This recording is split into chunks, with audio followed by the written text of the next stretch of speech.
C'est un défi sans précédent dans l'histoire humaine. Nourrir 22% de la population mondiale avec seulement 7% des terres arables de la planète. Derrière cette énorme chaîne d'approvisionnement alimentaire, quel genre de secret peut-on trouver?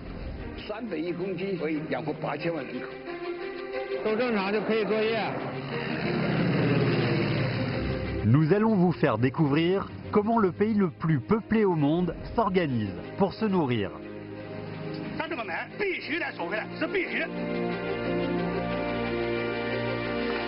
C'est un super projet. C'est beaucoup plus compliqué et ardu que nous ne le pensions.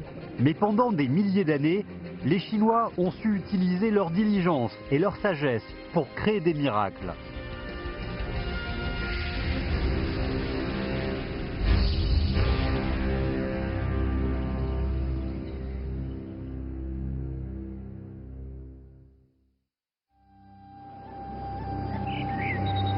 Nous voici au district de Yuanyang, dans le Yunnan, au sud-ouest de la Chine.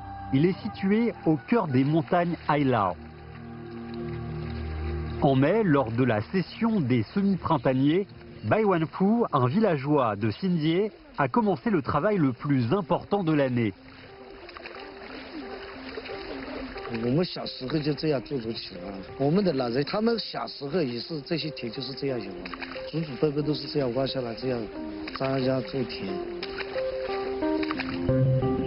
Il y a environ 1300 ans, les ancêtres de Bai Wanfu se sont déplacés ici afin de pouvoir cultiver plus de céréales.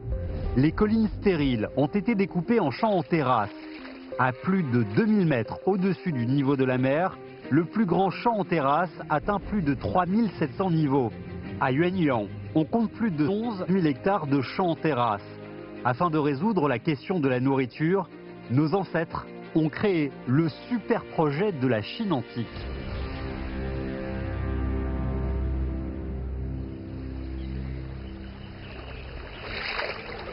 Les moins de 0,3 hectares de rizières de Bai Wanfu sont consacrés à l'aliment le plus important pour la famille.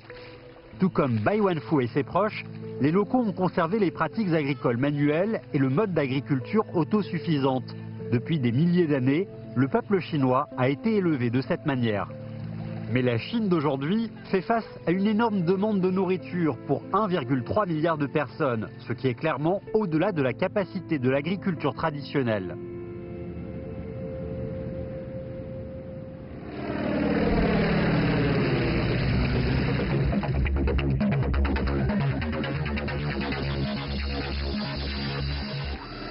Dans le nord-est de la Chine, à quelques 4000 km des terrasses de Hani, les Chinois ont trouvé des moyens d'obtenir plus de nourriture.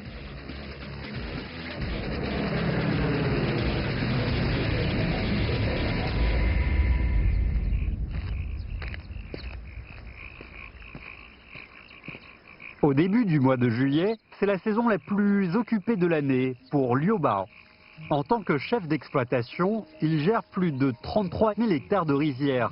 Et en cette saison, il doit faire des inspections régulières tous les jours.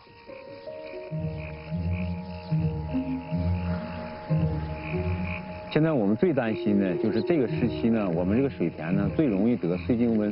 这种刀瘟病呢，一旦爆发呢，它就是在水稻的秸秆的茎部就要枯死了。它枯死了以后呢，整个营养输送不上来了，整个穗儿就要枯死了。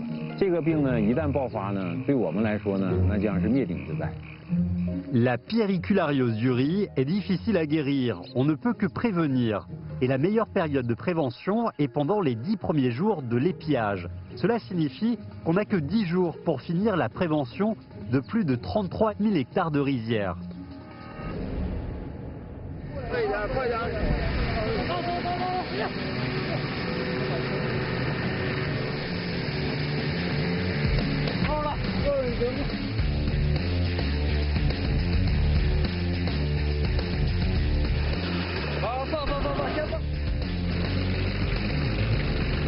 Hao 情况怎么样？正常，都正常就可以作业。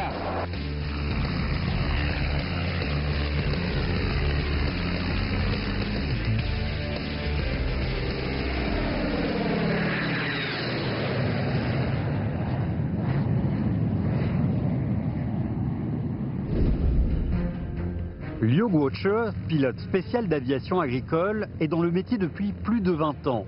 Aujourd'hui, il s'apprête à réaliser une pulvérisation de produits phytosanitaires sur environ 33 000 hectares de rizières.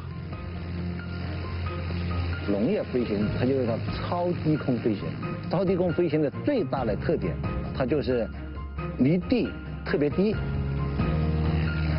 喷洒农药的过程中，一般都是在5到7米的这种飞行高度，它能有效的都附着在农作物的叶面上面，有利于农作物的吸收。如果你飞得高了，你就风就给它飘走了。 低空飞行是最考验一个飞行员的飞行能力的一种作业飞行。低空的环境特别复杂，稍不留神，你想想，离地面只有5米高，作业的速度每小时是240公里，一眨眼的功夫，有可能就跟地面障碍物发生刮碰。 Lors de chaque vol, Liu Guoche peut réaliser la pulvérisation de plus de 106,7 hectares de rizières et jusqu'à environ 3333 hectares en une journée. Bien que l'efficacité des pulvérisations aériennes soit très élevée, le personnel de la ferme doit toujours se dépêcher car il doit toujours faire face à un adversaire inconnu.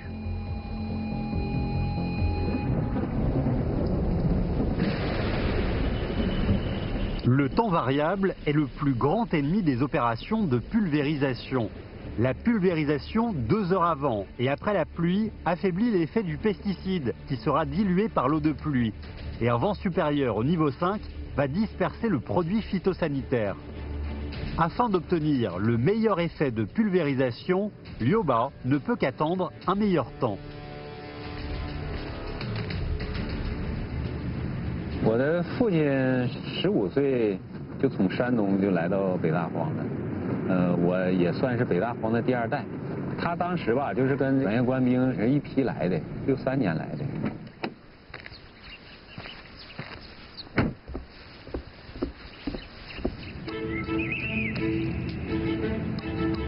La zone où se trouve la ferme de Liu Ba est le plus grand grenier de Chine. On la nommait la grande nature sauvage du Nord. Comme le père de Liu Ba, plus d'1 million de personnes sont venues ici les unes après les autres à partir des années 1950. Ils n'avaient qu'un seul but, défricher les terres incultes pour obtenir plus de nourriture.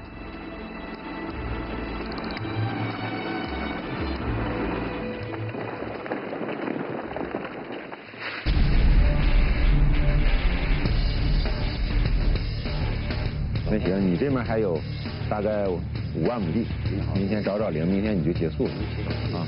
昨天下点雨耽误点时间，今天咱们再抢一抢。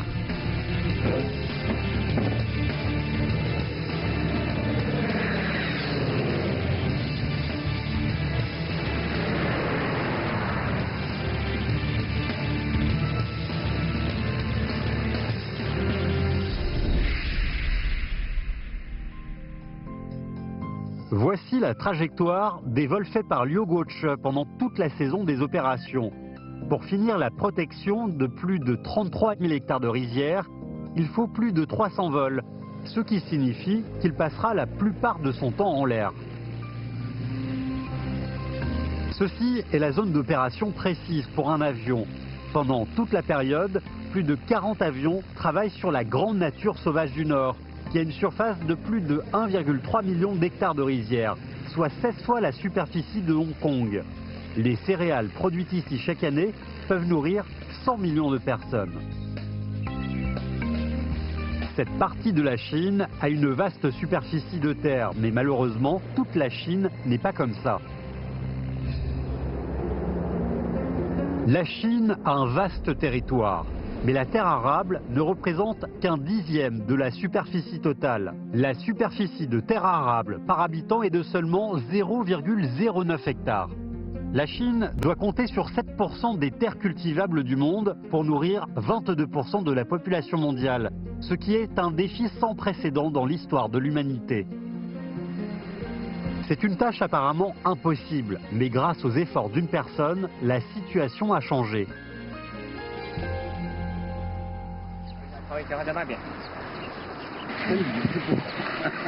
C'est un visage que sans doute tous les Chinois connaissent. Son nom est aussi célèbre que sa technique de culture du riz.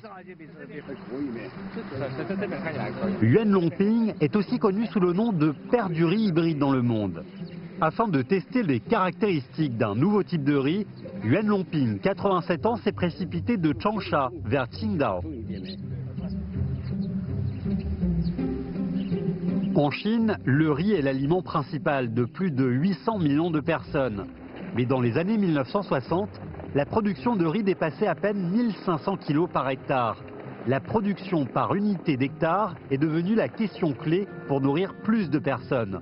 En 1960, Yuan Longping, alors enseignant à l'école agricole du Hunan, a commencé à étudier la technologie du riz hybride. 15 ans plus tard, sa technologie de riz hybride a fait évoluer le rendement à environ 4500 kg par hectare. L'amélioration technique a permis d'augmenter la production et grâce à leurs propres efforts, les Chinois ont largement résolu les problèmes de nourriture et d'habits. Aujourd'hui, la technologie du riz hybride de Yuan Longping ne cesse de réaliser des percées. La 3e génération de riz super hybride peut réaliser une production moyenne d'environ 15 000 kg par hectare. Néanmoins, ce n'est pas une poursuite aveugle de la production. D'ici 2030, la Chine atteindra le pic de 1,4 milliard d'habitants, ce qui signifie que la Chine doit préparer de la nourriture pour 100 millions d'habitants de plus. Entre-temps, la Chine connaît actuellement la plus grande urbanisation du monde. La terre est devenue une ressource rare pour tous les secteurs. Comment faire pour que plus de terre donne de la nourriture? Voilà l'objectif des efforts d'aujourd'hui.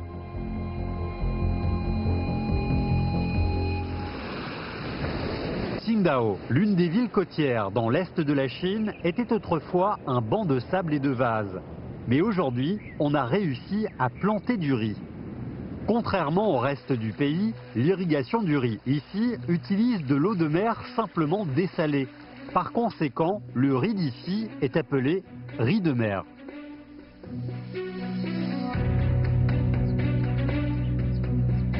现在是零的状态，把它插进去之后就有变化了，有点稀，就是这个土壤表层水的盐度。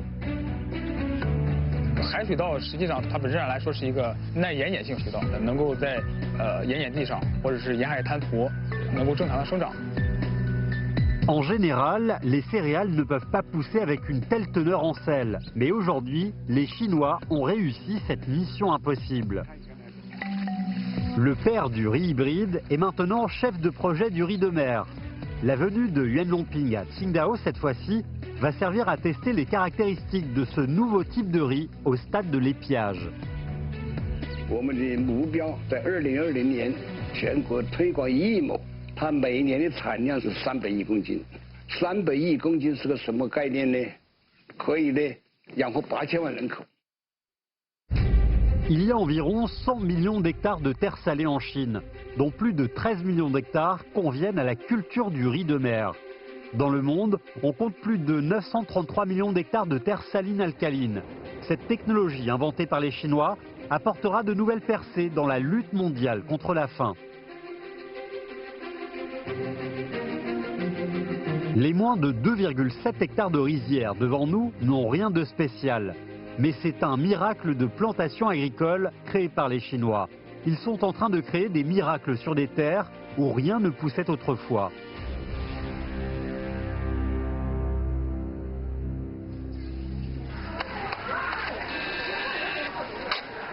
Les supermarchés sont le lieu où on trouve toutes sortes de nécessités pour la vie quotidienne. Ce que les gens achètent le plus dans les supermarchés sont les différentes sortes de produits alimentaires.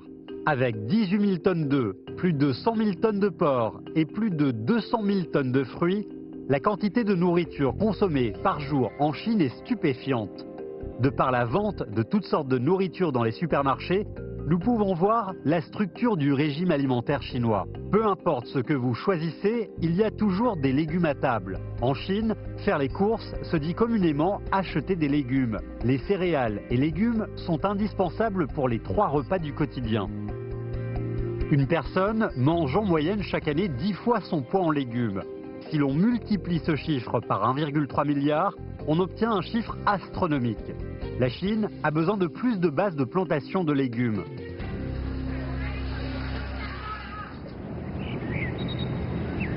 Dans le district de Huzhong, au Gansu, dans le nord-ouest de la Chine, le producteur de légumes Niu Xuegang vient de partir planter le dernier lot de choux-fleurs de cette année. La maison de Niu Xuegang, située dans la région de Nanshan du district de Huzhong, est un endroit idéal pour planter des légumes de haute qualité, car c'est une zone de roches montagneuses alpines. L'ensoleillement y est long et la différence de température jour-nuit importante. Cependant, la quantité de pluie annuelle est de moins de 400 mm, ce qui provoque une grave pénurie d'eau.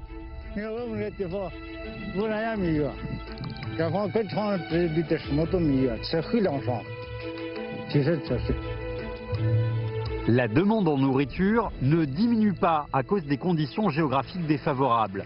Afin de résoudre le problème de pénurie d'eau depuis les années 1950, un projet de conservation d'eau et d'irrigation a été construit dans la région afin d'irriguer avec l'eau du fleuve Jaune.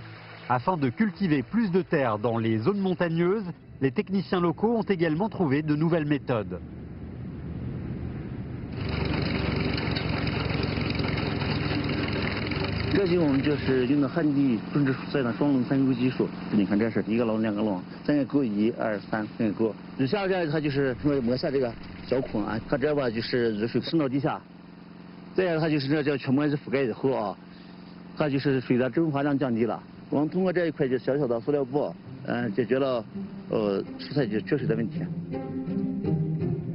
Une fois la membrane installée, on peut faire le semis. Afin d'améliorer le taux de survie, il faut verser un peu d'eau. De cette façon, quand l'évaporation augmente avec le réchauffement du soleil, la membrane peut toujours assurer une quantité d'eau adéquate. D'autre part, après la chute de la température la nuit, la membrane peut assurer la température de la croissance des cultures. Ce morceau de film simple a changé l'apparence de toute la région de Huzhong. Non seulement les régions montagneuses du sud, mais aussi les zones du nord, situées dans le plateau de l'Eus, souffrant du manque d'eau, sont également devenus des endroits de plantation de légumes. Niu Xuegang a planté le dernier lot de choux-fleurs. Dans un autre champ de légumes, c'est la récolte des endives.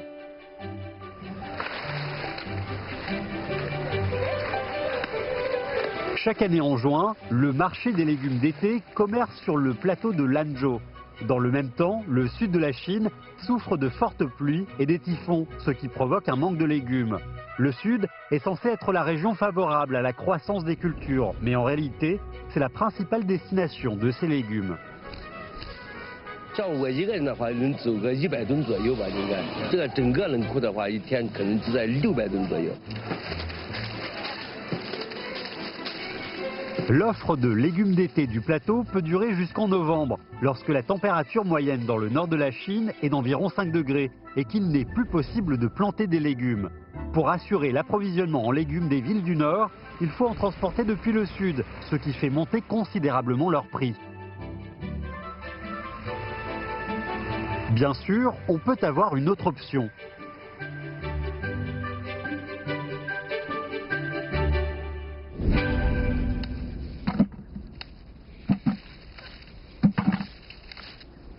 凌晨4点准时起床，天一放亮了就开始摘。如果晒溜了，它有可能运不到目的地，它就当然就坏了。 Li Tuanwei est un commerçant de légumes du district de Shouguang, au Shandong, à l'est de la Chine. La tomate est sa principale culture. Au début du mois de mai, la majorité des tomates du Nord sont encore petites. Si Monsieur Li peut déjà commencer la cueillette, c'est grâce à la technologie de serre douce en hiver pour les légumes. La structure de la serre n'est pas compliquée, elle est soutenue par des tuyaux d'acier et des colonnes de béton, et les murs aux deux extrémités sont isothermiques, et au-dessus, c'est recouvert de film plastique et de coton. Bien que ce matériel soit simple, en hiver la température à l'intérieur d'une telle serre peut atteindre 35 degrés. Utilisant l'avantage thermique de la serre, Monsieur Li peut cultiver 3 cycles de légumes par an. Bien sûr, la serre peut également être haut de gamme. À Shouguang, la nouvelle serre intelligente a dit adieu aux serres traditionnelles souvent désordonnées.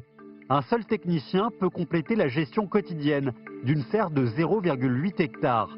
Et les techniques avancées de culture hors sol permettent une croissance des cultures qui ne dépend plus du sol. Cependant, dans cette serre intelligente, reposant sur la science et la technologie moderne, c'est la force de la nature qui fait pousser les plantes. 这个就是咱们的雄蜂，一个蜜蜂一天可以授2000朵花左右，然后整个温室用4箱蜂就足够了。用雄蜂授粉是怎么激素，而且那个果型比较好，省人工。 Pour l'agriculture, la combinaison de la technologie et de la nature peut être le meilleur choix. À Shouguang, la superficie de serre de légumes dépasse les 40 000 hectares pour une production annuelle de plus de 4,5 milliards de kilos. C'est suffisant pour assurer l'approvisionnement en légumes dans le nord en hiver.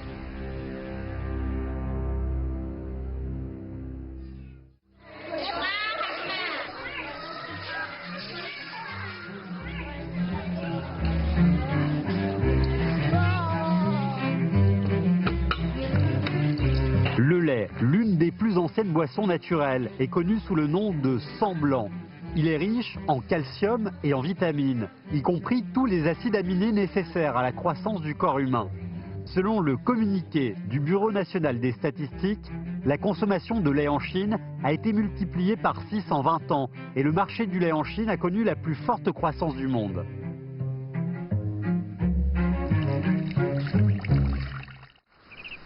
À Bambou, dans la province de Lanhui, dans le sud-est de la Chine, environ 6,7 000 hectares de luzerne attendent la première récolte de cette année.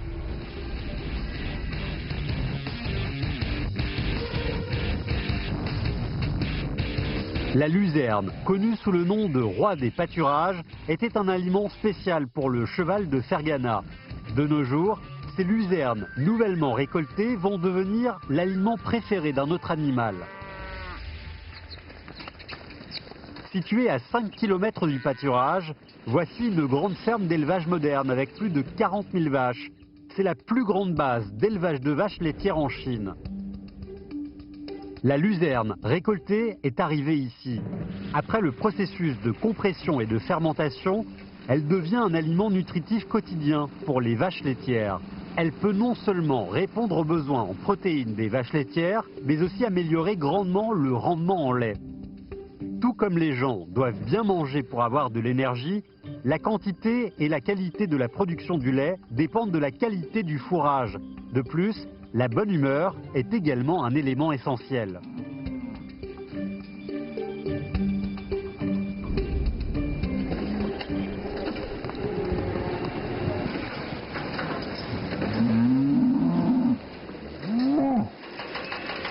Cet acte, qui semble être forcé, est en fait un moment agréable pour la vache.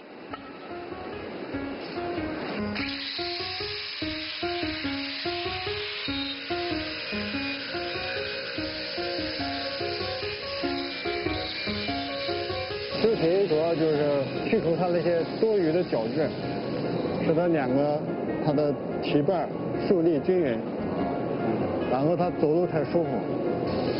每头牛今年至少得休2次吧，因为你长时间不休蹄，就会导致它的果型就会增多，牛的产量自然而然就会下降。 Le sabot de vache, semblable aux ongles humains, est une couche cornée.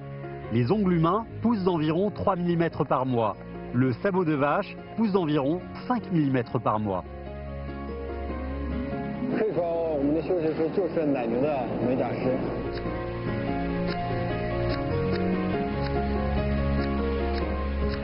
Tout l'effort est de créer une sensation plus confortable pour la vache. Ensuite, la vache qui a bien mangé et s'est bien reposée va commencer le travail.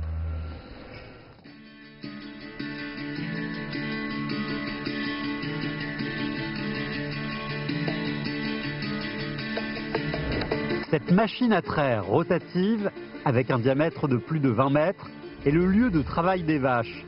L'opérateur peut traire à la chaîne sur cette machine rotative. La table de traite est actionnée par une pompe hydraulique et 80 vaches peuvent être là en même temps. 这一个乳头上杯，上杯的话就是牛奶从通过这个奶杯进入这个管道。模拟小牛这个最原始的这个乳头吸乳，通过管道我们再经过板换制冷，最终进入奶仓。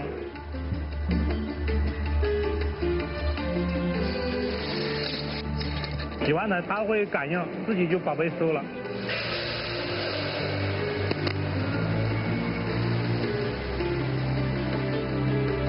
Il faut environ 10 minutes pour chaque traite de la machine.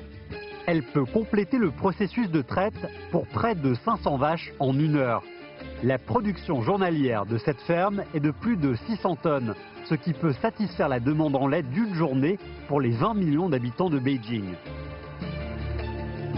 Ce chiffre évolue encore rapidement. Après calcul, chaque augmentation de 1% du revenu des habitants va augmenter la consommation de produits laitiers de 0,8%. Derrière les chiffres, on retrouve les changements de structure de l'alimentation des Chinois. Aujourd'hui, le lait, comme les œufs, la viande et les légumes, fait partie de l'alimentation de base.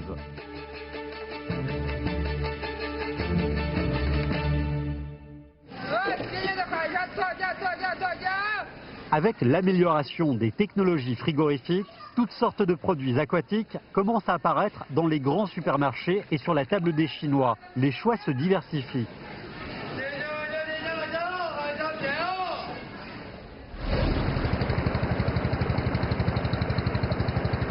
En juin, dans la baie de Laizhou, sur la mer de Bohai, à l'est de la Chine, Zhang Jiawei est sur le point de partir en mer.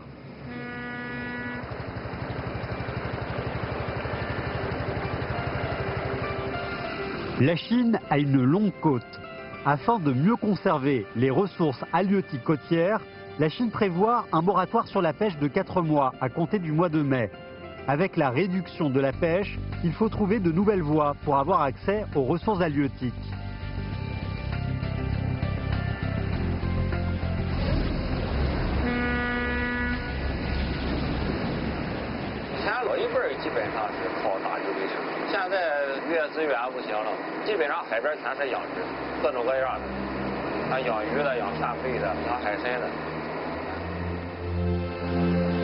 Cette fois-ci, Zhang Jiawei va installer ses cages métalliques en mer.